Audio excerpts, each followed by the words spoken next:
Aujourd'hui, quelqu'un m'a écrit pour me demander quel était le sens de filmer des animaux qui meurent, des animaux en train de mourir et des animaux morts. Et je pense que je filme les animaux morts parce que la mort c'est quelque chose de très important, exactement comme quand les feuilles deviennent vertes et les feuilles deviennent jaunes et je vois quelque chose d'important et de profond là-dedans. Je vois dans la mort quelque chose d'extrêmement important qui nous concerne finalement tous et qui concerne finalement tous les êtres vivants, qui nous concerne nous directement. Et donc je pense que montrer la mort, en tout cas travailler autour de la mort, c'est une des choses les plus importantes. C'est travailler sur qu'est-ce que l'existence. Et montrer la mort, c'est montrer cette chose qu'on ne voit pas d'habitude, ou que la plupart des gens cachent, ou qu'il y a une tendance à cacher. Et je pense que c'est... Moi, je suis vraiment pas dans cette optique de cacher la mort. Je pense qu'il faut être dans le memento mori, de se souvenir qu'on va mourir. Et trouver quand même du sens à sa vie avec la mort. C'est-à-dire que beaucoup fuient la question de la mort parce qu'ils pensent que si on pense la vie comme étant finie par la mort, et ben tout devient absurde. Mais non, je pense qu'il faut dire oui, il y a la mort, oui, on va mourir, on va être sous la terre, rongé par des vers ou je ne sais quoi, mais ça a tout de même du sens. Et cette chose est là, et je pense qu'on a meilleur temps de la prendre comme ça. Alors évidemment, je ne sais pas ce que c'est, la mort, personne ne sait réellement, on ne comprend pas ce que c'est.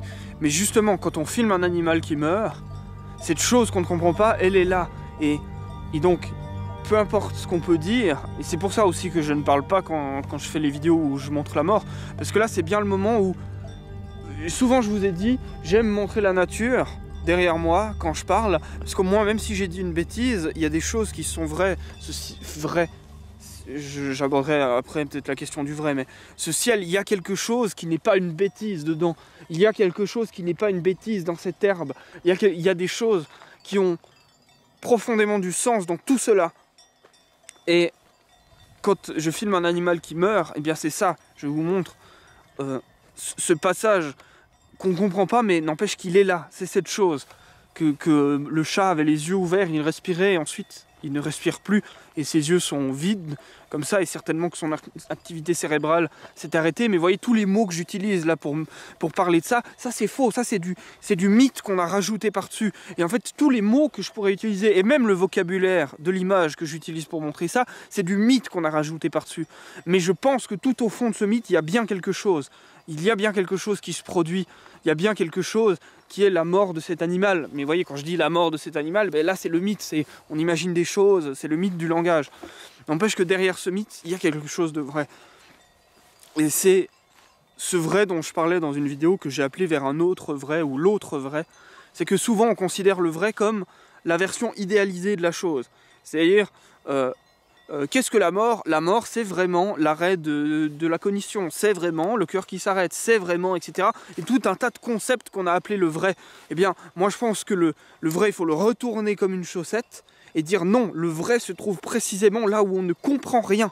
C'est à cet endroit où on a réussi à mettre aucun concept que se trouve la vraie chose, le vrai. Et donc, pour ceux qui connaissent la philosophie et Platon, c'est une inversion de la caverne de Platon. Et en réalité, c'est rien d'autre que ce que beaucoup d'autres philosophes ont fait. Enfin, beaucoup d'autres. Nietzsche en premier. C'est une inversion de la caverne de Platon. C'est dire à Platon, mais non, en créant le monde des idées abstraites, qui seraient du coup les idées qui donneraient la vérité, eh bien non. En fait, c'est tout au fond de la caverne, au plus profond de où on ne comprend pas que se cache l'intime mystère des choses et la vérité si elle est quelque part, mais elle est inatteignable, justement. Enfin, non, là c'est complexe, c'est beaucoup plus compliqué que tout ça, là. C'est plus compliqué. Parce que, en fait, tout ce propos est rendu très compliqué. Vous voyez, inatteignable, quelqu'un va pouvoir me dire, oui, mais c'est la transcendance dont tu es en train de parler, François. Tu parles de transcendance, mais dans l'autre sens, donc c'est tout de même la transcendance. Ouais, c'est le problème des mots, c'est le problème des mots. On est confronté à un gros tas de légendes et je ne pourrais rien faire d'autre par les mots que de passer par la légende et par ce gros tas de légendes.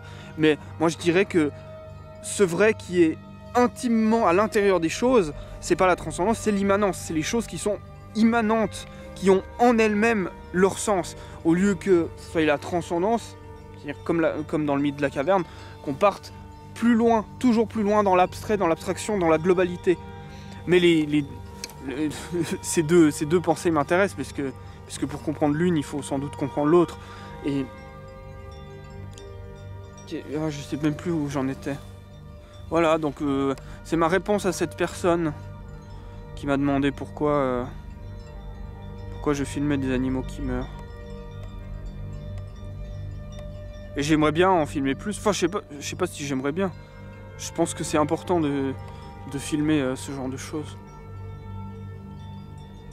Voilà.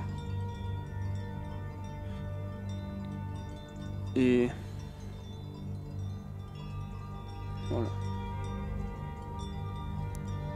Désolé pour le message un peu confus sur le vrai et le faux, mais bon, vous comprenez bien que